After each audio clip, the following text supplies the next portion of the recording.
This is Petra Missy coming from the big picture. So last week we had our first podcast, and tonight is our second. And we were talking about our practice of intuitive energy healing. Um, I talked a little bit last week about kind of left you with, the love you want is your own, and the person you want to be able to trust is yourself. And I say that a lot when I'm working with people. And when people come to see me, especially on a one-on-one, they're in a lot of pain and they don't want to be in that pain. And one of the things that a lot of people suffer from is anxiety. And I have a long history of anxiety for as long as I can remember, even as a small child. And it can be debilitating. It causes physical pain in your body. And when you have anxiety, the blood doesn't shunt to the core of your body. It just goes to the extremities, and you're in fight or flight mode. And then hormones are released, and you suffer from insomnia, which I also had. So you're sleep deprived, and your body, mind, and spirit is really affected negatively. So our bodies aren't meant to be in a constant state of fight or flight. When you embrace anxiety and you say, you know what, I'm going to invite this in. I'm willing to feel it. And again, with energy healing, you have to be willing to feel in order to be in, is your heart and mind a team, to come in to be able to release something. So it also, on the other end of it, people that have anxiety suffer from depression too, and depression is more or less when you're stuck. And sometimes, people that suffer from a lot of anxiety are real caregivers too, and we don't nurture ourselves, and we're running on empty. And these are all like my life experiences that I'm talking about right now. I have experience in all these dilemmas. So, we're meant to thrive. We're not meant to just get by. And human beings aren't meant to do any of this alone. We need to be connected. And you want to be in myself in a safe relationship where I feel whole. But first, you must be that way with yourself. And if you're in fight or flight mode and you're always out, you're not in, and you don't have yourself. So the intuitive energy healing, when I work with people, I sense the energy and then I sense them. I get a feeling, I feel what you feel. So sometimes even before a person gets to my place, I already am picking up and hearing and sensing and feeling. And, they come in and I just see the energy and I kind of back it off a little bit and I focus on the light part of them. And it just allows a little room for them so that they can be in a little deeper and look within themselves. My mom always used to say to me, Petra Marie, you can look within, and that's a gift. Not everybody can. I always have been able to. Um, so I'm also able to look within other people. People, if they're willing to feel, this work is like layers of the onion. You heal something within yourself. Like sometimes it's PTSD or past childhood trauma. And I can take you back to where I see where it started and where you blended with the energy. And these energies, again, are not bad. Lots of times they come in to protect us. But then when you're experiencing acute anxiety, it's usually because that energy is saying it's time for me to go because you don't need me anymore. So what it's doing is it's holding you back. Um, you know, Sometimes I think people feel like if they're sensitive, they're not strong. And I think it's the opposite. It's the willingness to be transparent and be vulnerable that I think really enables us to have a good, strong life. and to have that relationship with ourselves first. And, God told me a long time ago that, it's God, myself, and then everybody else, that I'm supposed to respect myself first. And, I've been in relationships with friends and stuff where I now realize I wasn't really respecting myself and I wasn't really thriving. I was always giving and giving and giving. But, sometimes you have to walk away from a relationship, and it's difficult. If you're not a quitter and you feel like, oh, I can't, I've known them for so many years, blah, blah, blah. But if you're not feeling whole and you're not feeling connected and you're not feeling safe, then, you're not going to have yourself. You owe it to yourself to be able to, if you want to grow. I'm a seeker. I'm never going to stop seeking in my life to grow and to learn. So when I work with people, again, I'm very honored to help them to learn what anxiety is, what it does to you. Same thing with the depression. And, I hold a space for them to do these scary things in the world because the world is about the unknown. So, Missy, I mean, when we work together, you and I mean, there's things that we've had to face, and, it's been nice that we've had each other to talk about. It gets hard. Life gets hard. It does. Yeah, I know there were many times that I've come to you with things and it was really tough. And really, we just hold a space for each other and we listen. There's no judgment. And it gives us an opportunity to release that energy, like you said, that's ready to be released. And we peel another layer of the onion off, and you know, more of us can come, more of ourselves can come through. And then down the road, we might, something else might come up, and we, peel another layer off, and we're there for each other, really just to listen and hold that space. I was listening as you were talking, and the the anxiety that you had said that you dealt with. I didn't per se deal with anxiety, but and I can talk about this because he's very open about it.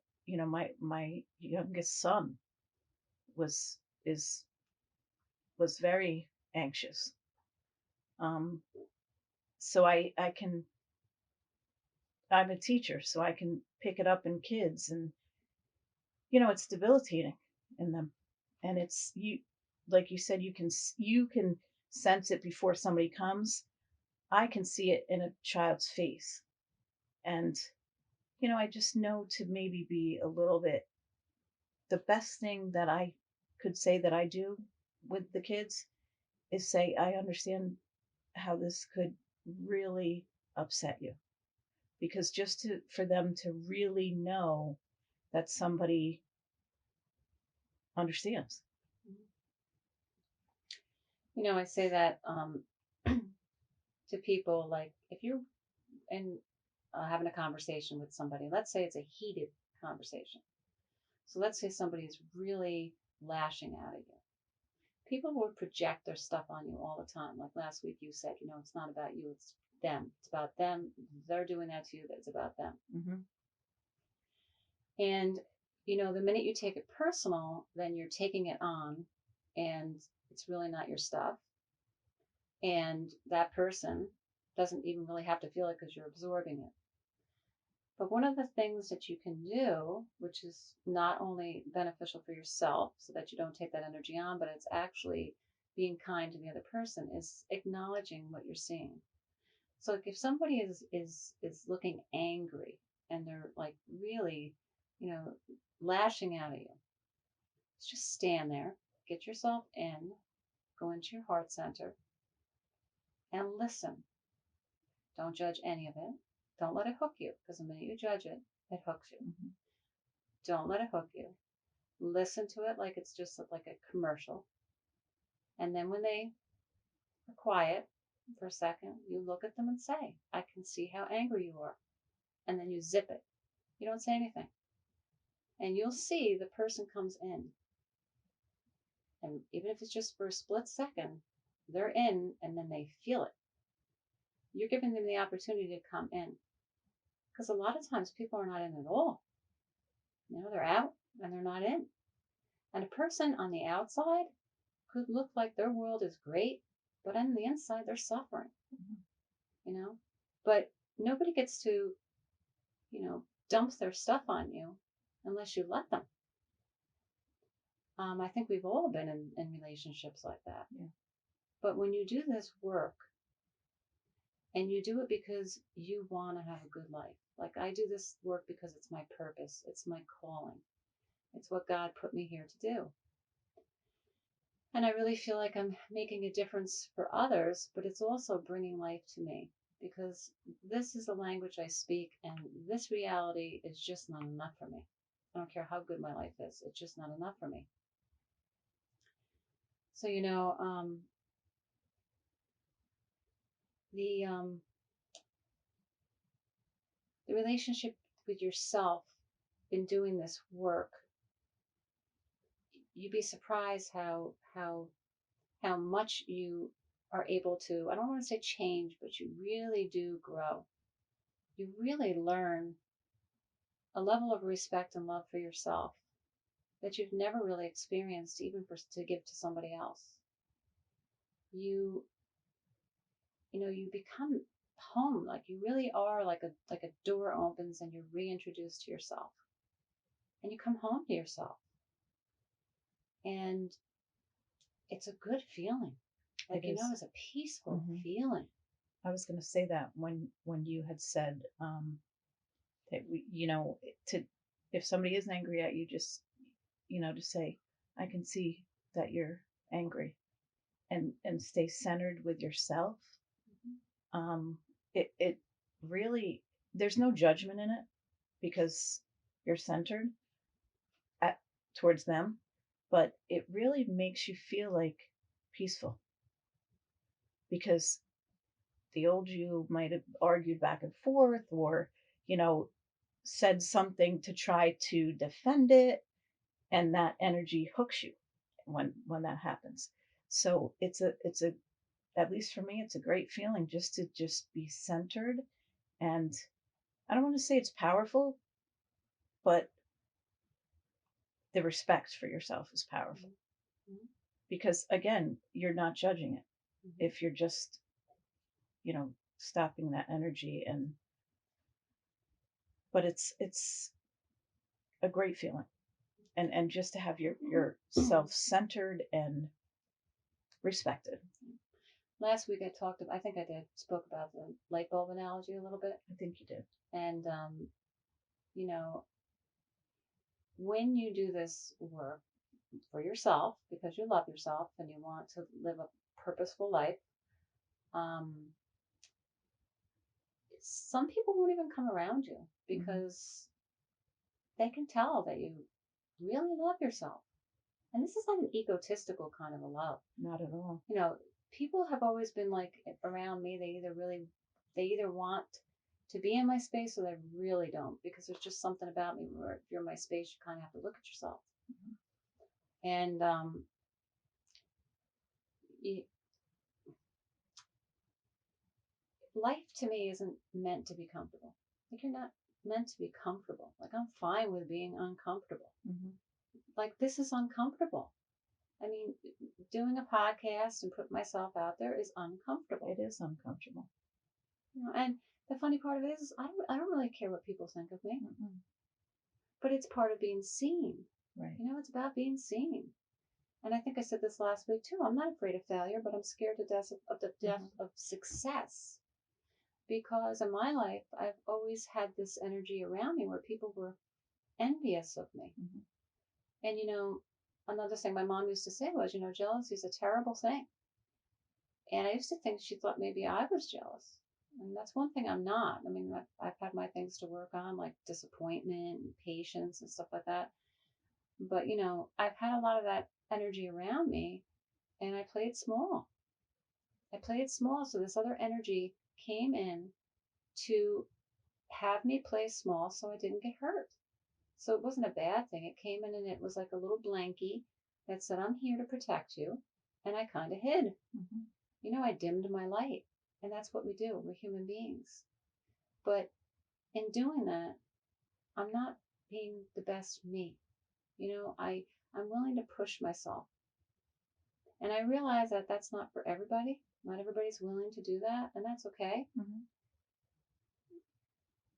But to me, it's just I don't have a choice other than to be this way. This is the way God intended me to be. And that's what I was going to say. It feels good. Feels good. And it's not an egotistical thing. And people do see a difference. They do. People around you see a difference. Some people may even say, "Are you okay?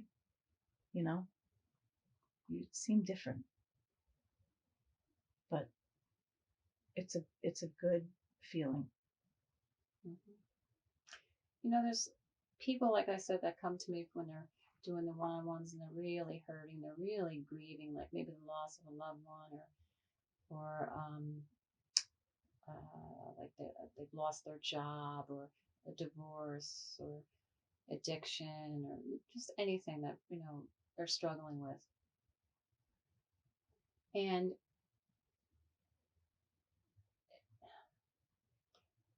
it's amazing how when you really sit and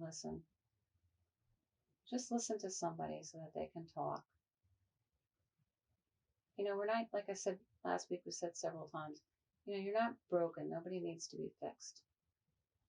But if you just really listen and give somebody that gift of listening, you're creating a safe space for them so that they can, like I said, come in and be able to breathe and feel and to know that they're okay, because that's what anxiety is.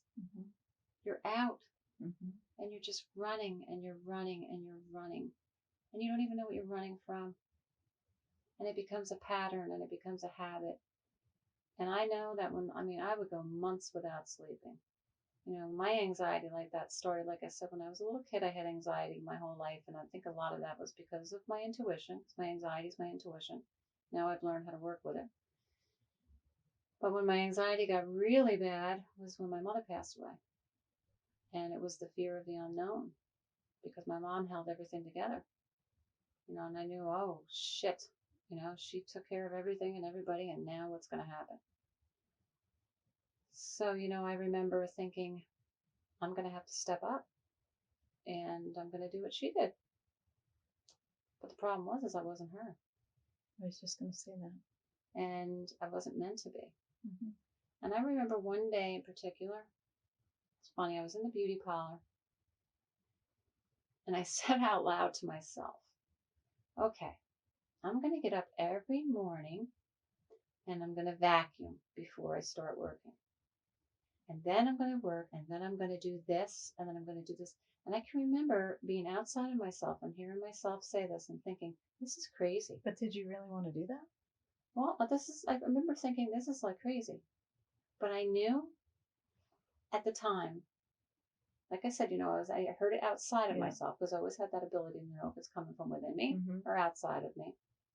And I knew it was an energy, but the energy was saying, like, this is going to give you some kind of a relief of something that you can just, it can almost be tangible to keep you, to know that you're going to be okay. Like you're going to be here, almost like a little lifeline or something, Yeah. And I did it every single day. I did that. And, it wasn't about wanting to do it or not wanting to do it. It just felt comforting to Hmm. me. Something as simple as that. I don't get up and do it now. I don't vacuum every day. But How at the long time did it you do did. it? Do you Years. really? Years. Years. But I was in that state of fight or flight for Yeah. years. Years. This oh gosh, my driver's license. If I look at my old driver's license, it looks like I escaped a prison. Mm. Oh my God, I look like a deer in the headlights. I look at that picture and I go, that poor girl. I don't even feel like it's myself. It's like that poor girl, because I Well, was in you were just such giving, turmoil. giving, giving, and giving. You didn't have anything for you. Mm-hmm. You didn't have anything left. Yep. So I was in survival mode. Hmm. That's my point. Hmm. When my mother died, I was really in survival mode. And, I didn't, even though I had my family, I didn't have my children, yet, but I had my husband and, he's wonderful. And, but for me, there was nobody stronger than me. Hmm. And I always felt like my mother was stronger than me. She loved like nobody else's business. I'm telling you, that woman loved like God loved. And it was the biggest blow to me.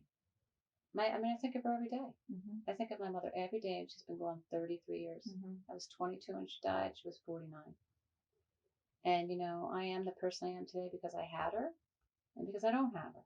Right. Had she not left, I wouldn't be doing this work. Hmm. And I know the deepest part of myself, as a young child, I always worried every single day that something was gonna happen to my mom, that my mother was gonna die, and I thought about that every day as a little child. And to me, that's my intuition, knowing. I knew she was gonna die young. I knew it. She was too good for this world. Hmm. She really was. So when I see people and they come to me and I feel their anxiety, I You know. know. I do Hmm. know. I do know what it feels like. And it's just debilitating. Hmm. So, when I see them go to that, I can travel back with them and take them to where they, like today with somebody, I worked with somebody and took him back to when he was 12 years old. And, I said to him, well, how does he look? And he said, oh, he's a hot mess. And then he started to tell me what was going on around it, with his stepfather, with Hmm. abuse and different, scenarios and stuff. And I explained to him, I said, you know what? This is what happens. We're very connected to God when we come here. We're little children, we're just playing. And then we start really, becoming more conscious and looking around and seeing the environment that we live in. And even if it's a really healthy environment, we're still seeing the world and the way the world runs. And we start to lose connection with the other side. So, for instance, with him, we're all God's children, and he was very spiritually conscious. He came down very spiritually conscious. So, he's looking around and he's seeing the stepfather that's cruel to him and everybody else, and he's seeing like loss, like siblings moving out of the house, and, Hmm. more energy that he's feeling and stuff. And he's feeling this and he's looking around and he's thinking, oh, I don't want to be this. This isn't who I am. I don't want to. This is no good, right? So what we tend to do is we take ourselves and we put ourselves aside and we say, I'll be back for you. I'm going to go out and I'm going to do this life thing, this unknown stuff that can get scary and ugly and icky and awful. I'm going to go do that. I'm going to leave you here, okay? And that 12-year-old little kid says, okay, I'll wait patiently. I'll be your biggest, cheerleader over here, and I'll wait patiently for you. And this is where you'll find me. And go ahead, go do your thing. And what happens is when that anxiety gets so acute and you just can't run anymore, and you're going to have like a nervous breakdown, like I kind of had a nervous breakdown. That's when you're really ready to go back and get that 12-year-old. And I said to him today, I said, you know what? Sometimes I say to people, you go back to that person and say, can you forgive me? And that 12-year-old never feels like you need forgiveness. I said, but you know what? I'm going to tell you to go back and apologize to him because you said he was a hot mess. Your first thing I said to you, you said, oh, he was a hot mess. And I said, now look at the situation that you just told me. Was he a hot mess or was he seeing a hot mess? Hmm. And he said, you could see he really was like dumbstruck. And he said, yeah, it was really bad. And he started talking to me. Right. So he didn't leave himself because he was a weak person or even that he was scared or anything. he left himself back there because he didn't want to become like this world. He didn't want to detach from his higher self, from his centered self. He did great. Mhm. I did that too. Mhm. At 22, I took her and I said to her, you know what?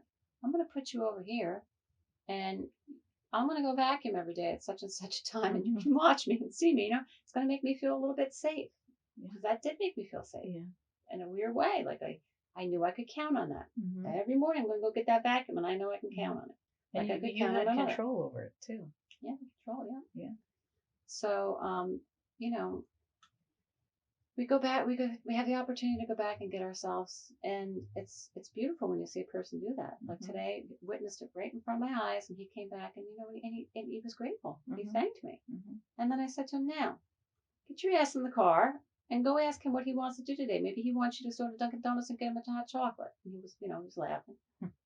But it's really amazing. Mhm. It's really really amazing. So I left Petra behind when she was 22, Yeah. and I said I'm going to go do this adult stuff over here, and and take care of everybody. And because I was very good at reading people, I people pleased a lot of people, Mhm. and I that's basically playing God. It doesn't mean you're a good person when you play God. It just basically means that you want the world to be nice around you because you don't want to have to feel the Mhm. ugliness. And it doesn't help the other person or the other people around you because they can't grow Yeah, in whatever you know they need to grow in. yeah. So hey, the world gets sticky, It does. and there's that fear of the unknown. And when you think about it, everything's the unknown, right? Mhm. But what I've learned is that love that my mother gave me, because she really was like my God. My mother and I had this beautiful relationship where we didn't even have to talk. She used to walk me to school when I was little, and we just would hold hands, and she would walk me to school, and we did have a conversation, but we never used Mhm. words. We never opened our mouth, but we had a conversation. We were speaking to each other. It was the God part of her speaking to the God part of Mhm. me. And, you know, she never did leave me. She always said, I'll always be in your heart. Mhm. And she is. When for many years, I held on to her so tightly because I was afraid I'd lose her. But what I explain to people when I do this work with them is like when you lose someone, you just want to hold on to them so tightly because you don't ever want to forget them. You don't want to ever forget their voice. You don't want to ever forget what they look like or what they smelled like. You want to remember it all. But what you're doing is you're squishing yourself so you're not able to be conscious. You're not able to have the relationship because you're losing yourself. And the person when you do work, this kind of work, when you release people before you and people that will come after you, people that have crossed, they release too. Mhm. So when you actually let go of them, really let go of them, then you can really feel them. Mhm. You can, and they come to you. I mean, when I work with people, lots of times people have crossed over. I get messages and I relay the messages. I don't really think of myself as a medium, but it's happening It, more and it more. is. So, but then the person realizes, I let them go, then they can move closer to me. They can move more toward me. And it's the that love that you were explaining. I had that with a best friend, and I remember having a one-on-one with you, and I was I don't I and probably people listening to this may think the same way. I didn't think of it like that. I thought, why do I have to let him go? And I didn't realize at the time I did release it because it was hard. It was a burden to keep him like that and to always have that that I don't know how to explain it. It's like a ache Because that you're they're gripping not so tight. here anymore. And when I released it, I was willing to release it that day. And when I released him that day, he came to me even stronger. So it's so true what you say is so true. What happens is when we hold on so tightly to someone, And that's first knee jerk reaction is, Mhm. oh, right. Mhm. You just want to hold tight to them, right? Mhm. But what happens is you don't allow yourself to feel the grief. You freeze in the grief. You're holding on to them so tightly, and it does ache, and it is a burden because it's like you're white knuckling. We're meant to move through the grief, not get over it, Mhm. not get over it. No, move through it. But again, we're not meant to do it alone.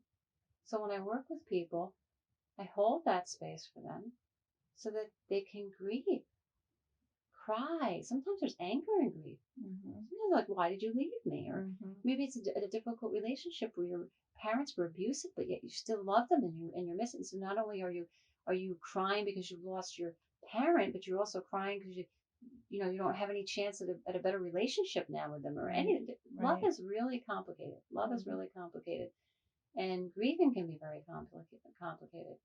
So you know, when they allow themselves to really let go and then process the pain, feel it, allow it to release, give it to God, then more of themselves comes in, more of your spirit comes in. And I say, think of it like an umbilical cord. If you have all this other energy in you, there's more of you out. But when you release these energies, more of you comes back in. So if you have more of you in, then you're gonna be able to feel the other Mhm. person more because more of you is in. And if there's them, if you release them, Mhm. now there's more of them outside of you and they can move more towards you. I don't know if that makes sense. It does make sense to me because I've felt it. You know, um, like I said, you really don't think about it like that. So I'm so grateful that you taught that to me because I would have just kept holding on tight because it was devastating, just devastating. But now that I get signs, now that I sense things, it's amazing Mm-hmm. because it's like he is right in the room with me so many times a day. And it could be it may not just be I've had it with a grandparent, I've had it um, with other people too, that you really can sense them and you get signs and you start to realize that those are signs. It might be something not everybody would pick up, but to you and them, it's a sign. Mm-hmm. And it's very comforting. I mean, before it was like debilitating. Why did they have to go? Why, all these, and it was, the only way I can explain it is your heart aches. Mm-hmm. But now it's like this peaceful, you never, you never stop thinking of them, if they were very special to you, but it's not an ache anymore. When you get the signs, it's almost like, oh God, thank You you. can feel them again and you start to Thank feel you. happy, right? Yes. Yeah. You know, I think last week, um, oh, I lost my train of thought.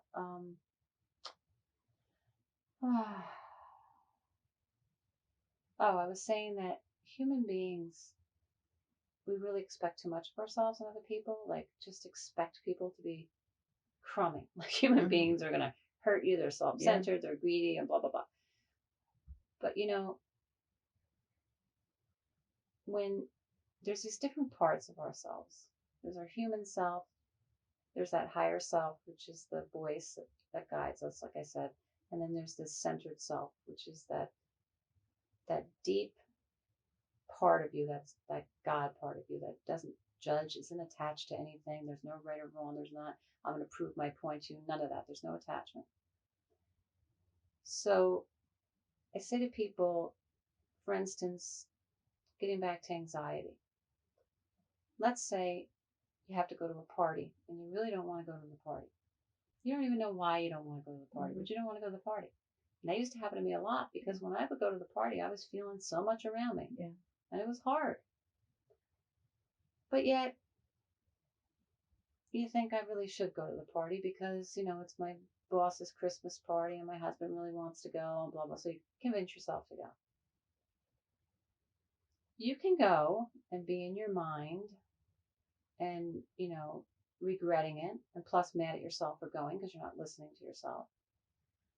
But what I also tell people is, and you have to really be creative here and be willing to, to kind of elaborate and be creative with this. As I say, take your human self, put your human self someplace beautiful. So if you love the beach, you say to yourself, okay, Petra, I know you really don't want to go to this party. So I'm going to put you over here at the beach.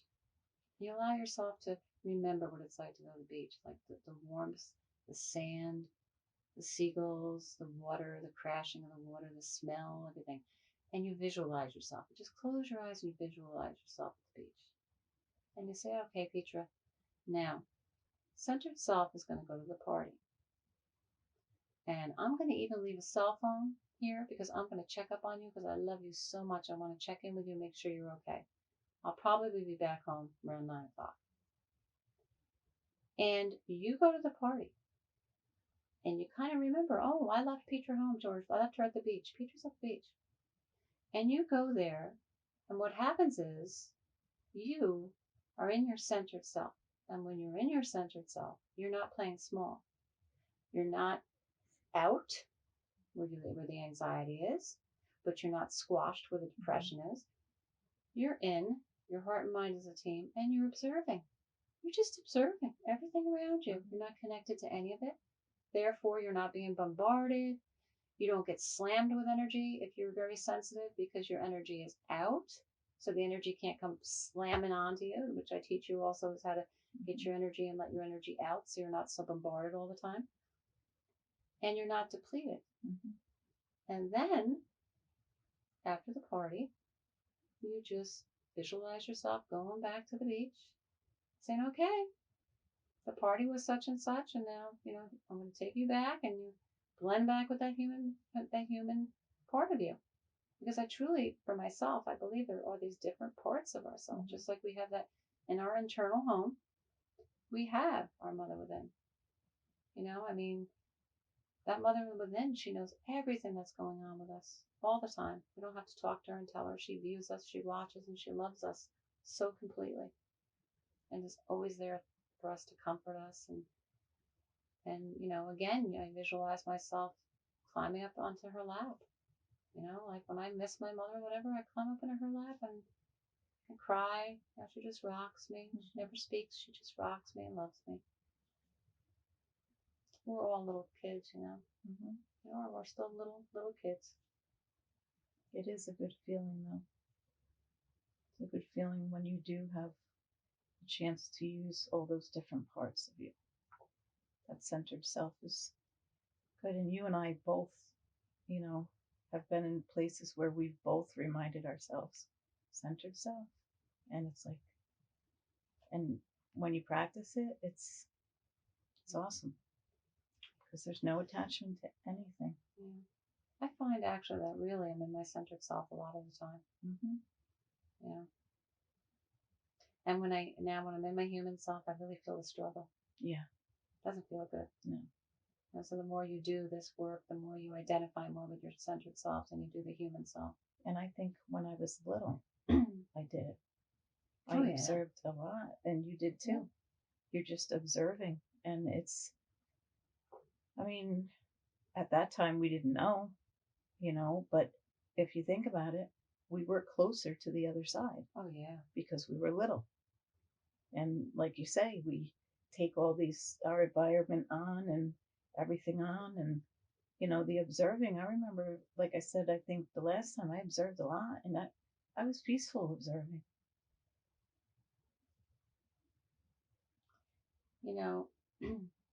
You know the story, but me too. Like I was observing all the time. Mm-hmm. And I hated school for a few reasons. Number one, I never wanted to be away from my mother because I was always afraid she was going to die. Mm-hmm. And I guess I was different. So the Mhm. kids kind of focused on me and teased me and stuff. But and when I was in fourth grade, and oddly enough, it's weird because I really liked this teacher because I was observing. I was quiet. Imagine that, me quiet. Anyway, I was quiet and observing everything. And she went to my mother and she told my mother that she was concerned about me and that she and my mother were going to work with me because I lacked confidence and I needed to come out of my shell. Just like that. I needed to come out of my shell and I lacked confidence. So I remember my mother very gently telling me this teacher's concerns. And I remember feeling like somebody like kind of punched me in the gut. I remember thinking, what? Like what? And I wasn't really thinking about what's confidence, right? Because I was really in Mhm. and centered and observing and not connected to any of it. Mhm. And I guess to her it looked like I lacked confidence. So that year, it's uh, it was when I remember it was really kind of surreal. I think I know I left Petra. Yeah. I took her at that point and said, okay, this is what they're telling you. Mhm. So this is your mother and the teacher now. Mhm. You got to survive here, right? So you got to be in school and then you're home. So there you're screwed. So what are you going to Mhm. do, Petra? So I said to her, I'm going to put you over here in this lazy boy recliner Mhm. and I'll come back and get you and you're going to watch cartoons, right? And I remember at the end of the school year, my mother bought me this wood plaque and had me write a thank you note and decoupage it, Mod Podge it on this plaque. And this teacher used to prance all around the school with my handwriting because I had beautiful handwriting. And she used to take it to all the other classrooms and say, "Look at her beautiful handwriting," and show it off and stuff, which I hated. Mhm. I hated it. I don't like competition. I Mhm. don't like being like focused on like that. Mhm. It was You didn't want to so be seen. yeah, but I didn't. It felt like judgment. Yeah. It made me Yes. feel like it was mean to Yes. other kids. It's like don't Yes. it was like judging, even though it Mhm. was a compliment, it was still It judging. was. Yeah. So anyway, I sat down and I wrote this letter. And my mother said, now make sure you tell her you're thanking her for helping you to keep confident and this and that. And I'm writing this letter, and I've talked to you about this before, Mhm. and you talk about the layers of the onion. Because I've gone back to this many times. And you Yeah. said, Peter, I think you need to go back to that. I think you need to write another letter. Or not need to, but I think you can choose to write another letter because I think you're healing another Mhm. level of it. So I I wrote this whole letter, and I remember writing it and just feeling like, why am I doing this? And I felt so sad. Like I At the was, time you were yeah, doing it. Yeah. yeah. The time Mhm. I was doing it, I just felt so sad, like I was letting myself down. Mhm. Like it's not true. Because you didn't believe it. Well, it wasn't true. Right. But I didn't know how to have my voice. Mhm. I didn't know how to say, Mommy, this is not true. Mhm. It was just easier to please them. So I'm just going to please them Yeah. and I'm going to do this. But then when I did that, I, it was in a way disrespectful toward myself. And you played small. Yes, I Mhm. played small. Mhm. You're absolutely right. And the Mhm. funny part of it is, you know, they thought they gave me confidence then, but it wasn't. Mhm. And that's the year my food addiction started. Mhm. I was in fourth grade, and I remember because my last name was Wilson, and the school nurse used to line us all up. So, and she'd weigh us, and she would yell it out to the Oh, I do person, remember that. yeah, the person writing Yes. it down. So I was the last person, right? Yeah. So the whole class would be there listening to it. And I remember I was 100 pounds in fourth grade. In Mhm. fifth grade, I was 125. And sixth grade, I was 146. And Mhm. seven, it just went up and up, up. Mhm. 161, like that's Yeah. that became my identity. But when I would come home from school, I went and sat in that lazy boy recliner, and I had my big boss 2 liter Pepsi and my Doritos and my Reese's Pieces and my licorice. It was Mhm. like my little posse of friends. Mhm. And I would just eat because I just felt so much at school. It was just way too much for me. And I lost myself in a way, or maybe just shrunk myself. Like you said, I played small. And because you couldn't have your voice at that time, I feel like you just felt like you almost didn't have an identity, You're right. you And know? when you think about it, I was stuffing food Yes. down, stuffing Yeah. myself down. And I don't talk about this to make people feel sorry for me. No. I don't talk about this because I feel bad about myself or Mm-mm. anything. This is my life. These were my experiences. I'm grateful for those experiences. God brings us here to experience. Mm-hmm. That's all. Mm-hmm. Experience. It's not right or wrong, good or bad. But I've gone back to that girl, like I told this guy today to go back and get that 12-year-old. I go back to her now and I go, Petra, honey, it's okay.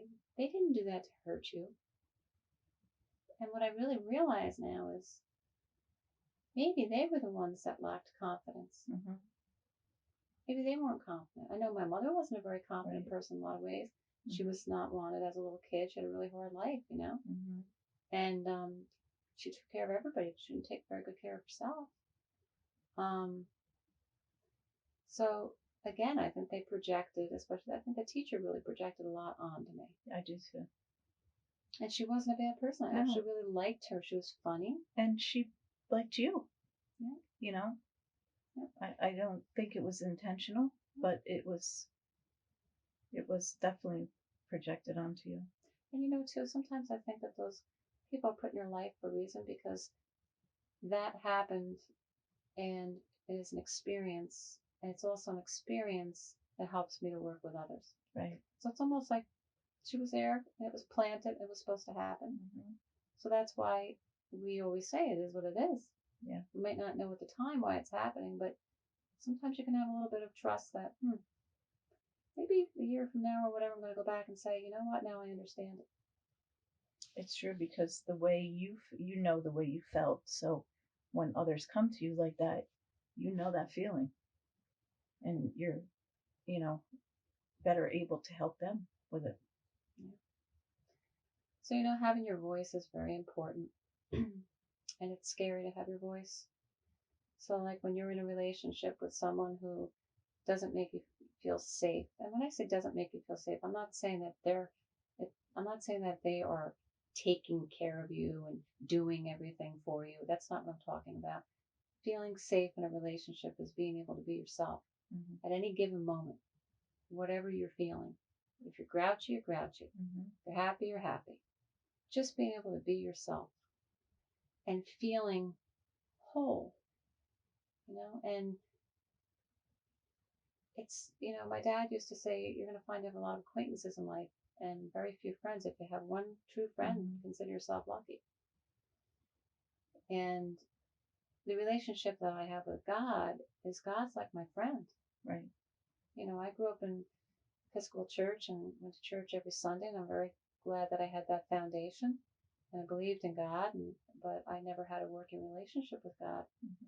And I learned how to have a working relationship with God through suffering.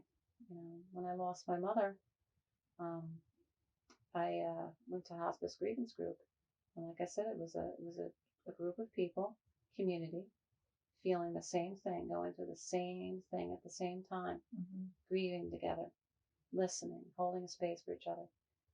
And that's when I really developed a relationship of kind of like a friendship with God. I woke up Mm-hmm. every morning and I journaled and wrote my feelings out, and I prayed and I tried to get quiet. Meditation's always been kind of Mm-hmm. hard for me.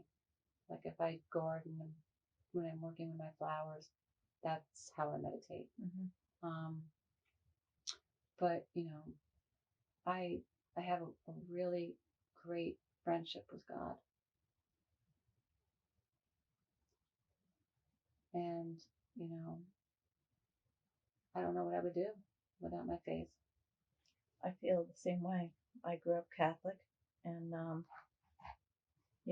went to church every Sunday, and had a lot of faith, and I think the struggles that I went through, at some points they were very difficult, and I kind of um, put God to the side just to concentrate on myself at that time because I couldn't do it. But my faith was so strong that I feel like God doesn't do those things to us, but the struggle is real and we learn to reach out to Him. It might not be at that time, but He's always there. And that's how really we get to do this work. Um, if you put your trust in Him and you put your trust in Him and He believes in you and you believe in Him, and the channeling comes and everything comes. It just comes. And if you let it come, you get more and more. And the thing is, going back to these different parts of yourself, I always said, I don't know who I am. And I'm a Gemini. So they'd say, oh, well, you're a Gemini. I'd say, yeah, well, there's more than just a twin. I feel like there's 16 of me sometimes in there. Go ahead. Anyway, I'm colorful. You are. You know, see, I lost my train of thought again, Missy. About God. Yeah, about God. Oh, I do this. Lose track. What we were saying. Oh, what it is when we do this work, like I said, we have the human self, we have the higher self, we have the mother within, and we have the centered self. And when you discover that and you spend time, and the way you spend time with that is by doing releases, right? Mm-hmm. It's in doing that work. Mm-hmm. You recognize, those different parts of yourself by feeling it. So when you are spending time with your centered self, you're spending time with God. Mm-hmm. Because we are and again, I say God, I don't care what you call your belief system. Right. I don't care if it's Mother Nature, if it's a tree, or whatever. But we come from something, a collective, right? We all come from that. And so that's your centered self. And you have that within you. Like you're a part of that. Mm-hmm. So then you realize that's within me. It's not outside of me. It's within me. Just like I said last week, human beings we think everything is outside. Like I want happiness. It's outside. No, it's not. It's inside. Mm-hmm. You can be in a horrible state of turmoil, and if you go inside and you say, "I want to be happy," you just remember a memory of happiness, and you can feel happiness because it's a vibration. It's a vibrational tone to it. Mm-hmm. And you can feel what happiness feels like. So it really is a choice. My mother used to say, wake up every day and find something to be grateful for. And you're responsible for your own happiness. Mm-hmm. Other people can only add happiness to your life.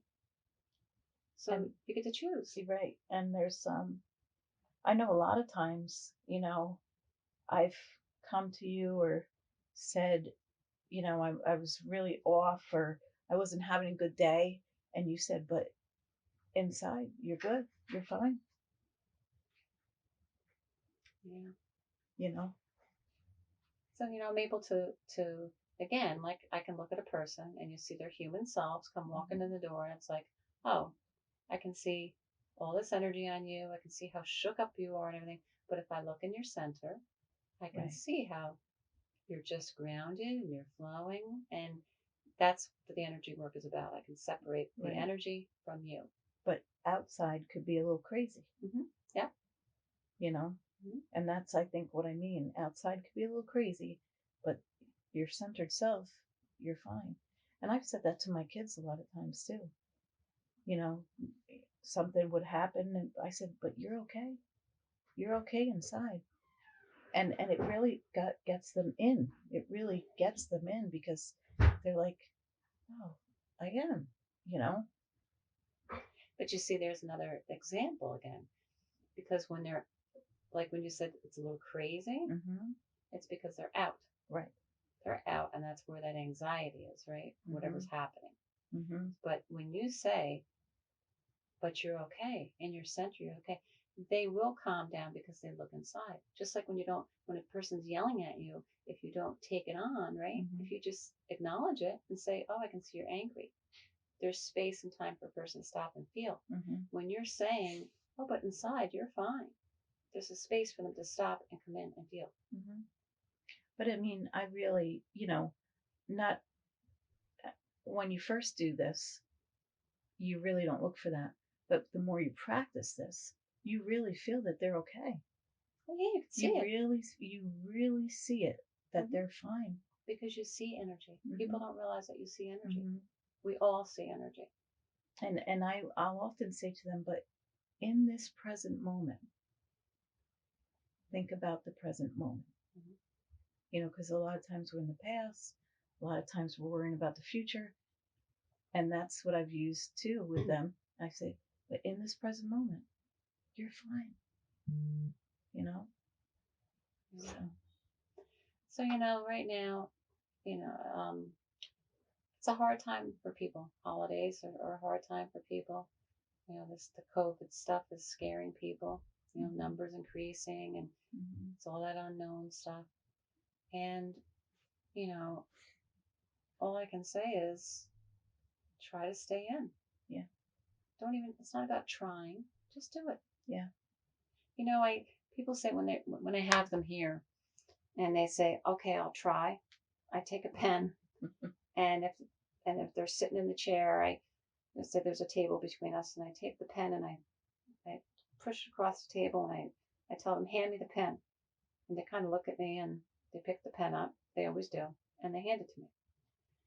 And I say thank you, and then I take the pen and I throw it back down again. And I say, "Hand me the pen." I don't even say please. I say, "Hand me the pen." Hmm.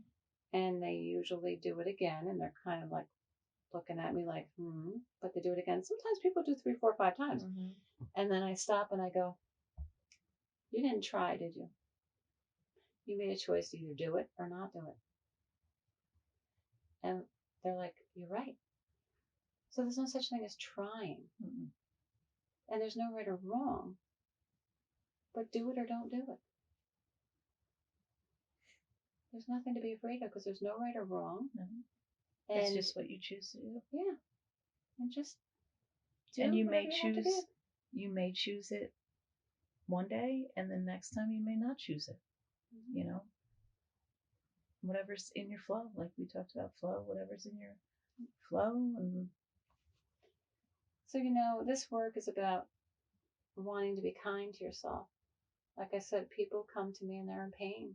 They don't want to be in pain anymore. They're really suffering. yeah. And they, when they're done with the session, and I physically work on their body and stuff on the massage table. I move the energy, and they always say they feel lighter, they feel happier, and they can have a smile on their face. And they Hmm. leave, and I tell them, "Yeah, you're shifted, but now you're going to go back out in the world, and you're going to be tested, and you have to hold it." Hmm. And going back out in that world is work. And they'll come back maybe the next week or the week after that or whatever, and we talk about what happened during that week or whatever, and then we work again. We travel back, we go Hmm. back to the layers of the onion, and little by little they start to heal, and they start to remember who they are.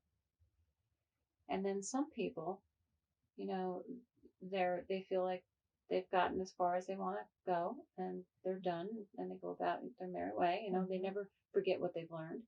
But then there's a lot of people who want to continue because it feels like there's an alignment to it. Like there's something missing in my life, and I believe we all have a purpose. We all have a purpose to fill, Hmm. and we all have some kind of a calling. And it's important for light people that speak this language to be around each other. And the classes, I developed the classes because we're a mirror for each other. And the virtual classes just, well, because you've in two of them with me. Yeah. Um, People just zoom. They just really, wow. I mean, it's like mind boggling me how quickly they get it. Like they just get it. They do. Because it's like, wow, she did it. I can Hmm. do it. And there's strength in that. There is, Because we're holding that and it's for the space. group. Yeah, Yeah. yeah. And, and it becomes a way of life. And then what happens is they're happier Hmm. with themselves. Now that hole that I call the God hole, we all have Mhm. this God hole that we try to fill with Mhm. people and places and things, right? So now this God hole is getting all filled up. So then there's not all this pressure on the other people in your life. And your relationship is better with yourself and it's better with other people usually, Mhm. and And now you you, can release for them too. yeah, Yeah. but you're living a fuller life. Yes. To me, it's like your life has meaning then. And then when you realize that, you want to know more. Mm-hmm. You want to do more. Um, it becomes a way of life. Because, for me, this reality is flat. Mhm. It's just flat. And I understand. I really do understand that this is like, but a lot of people would not sit in the room like this. They just like 5 minutes and then they'd be, okay, I'm done and walk out, right? Mhm. It's not for everybody, Yeah. but for the people that it is for, it's wonderful for them. If it's good for you, go with it. Yeah. I mean, I've had people say to me, you opened the door and reintroduced me to myself. And people that told me that they were really basically suicidal. Yeah. And within less than 6 months, Mhm. they don't feel that way anymore. And they're doing the work. Yes. Um, but, I'm just holding the space for them to remember who they are. And you're being a channel for God, and really his words come through, and it's awesome to see, like, being in those classes. I mean, your one-on-ones you do yourself, but being in those classes, it's amazing to see after just a couple classes. People look different even. Yeah, they do. You just get this, like, well, you said, I mean, sometimes people think you look more confident Yes. when you do this work. They'll say, wow, you just look more confident. Hmm. Sometimes people say you look like you lost weight too. Yes. Yeah. So, I guess what I want to say is life gets hard. You're not your thoughts. A lot of times we think we are our thoughts. Hmm. And it's not, how do I want to say this? If you're struggling, just know you're having an experience. It's not you. That feeling of struggle, there's a feeling to it. Anxiety, there's a vibe, there's a feeling to it. We think that's who we are. Like we think, oh, there I go again. No. Take a breath. Just take a breath. Take a nice breath and go. And allow yourself to come in and feel your heart. Put your hand on your heart. Say your name. Petra, you're having an experience right now. Just feel it. Just feel it. And it might really be pounding hard or whatever it is, but you're having an experience. And just allow an image of yourself come to you, at whatever age you show up, and just look at her and say hello, or look at him and say hello.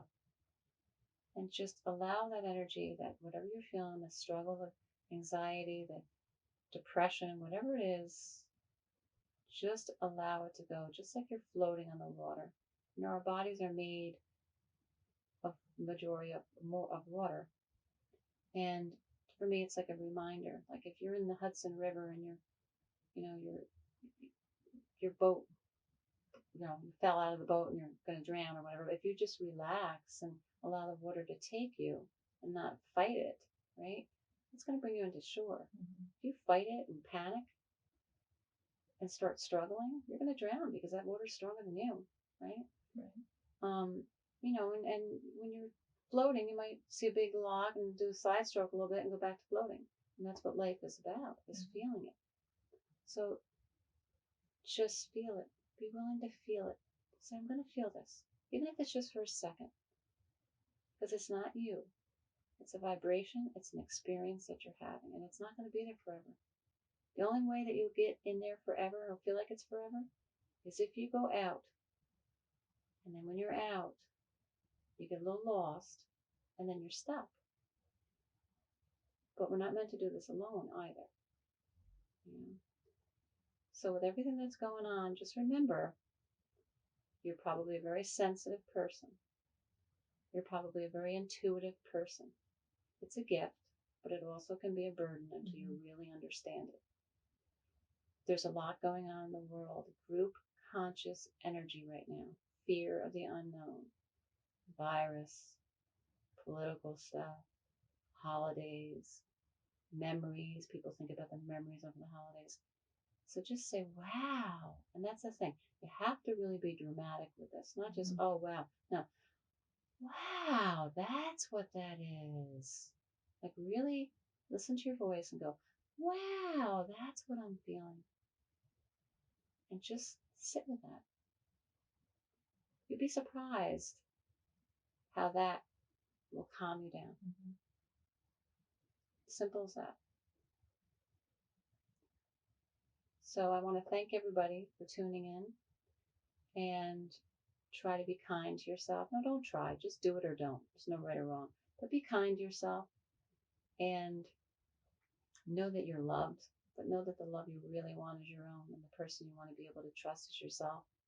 But just keep coming back to yourself because you'll always be there and you're the person you're waiting for and you are perfect. Thank you so much.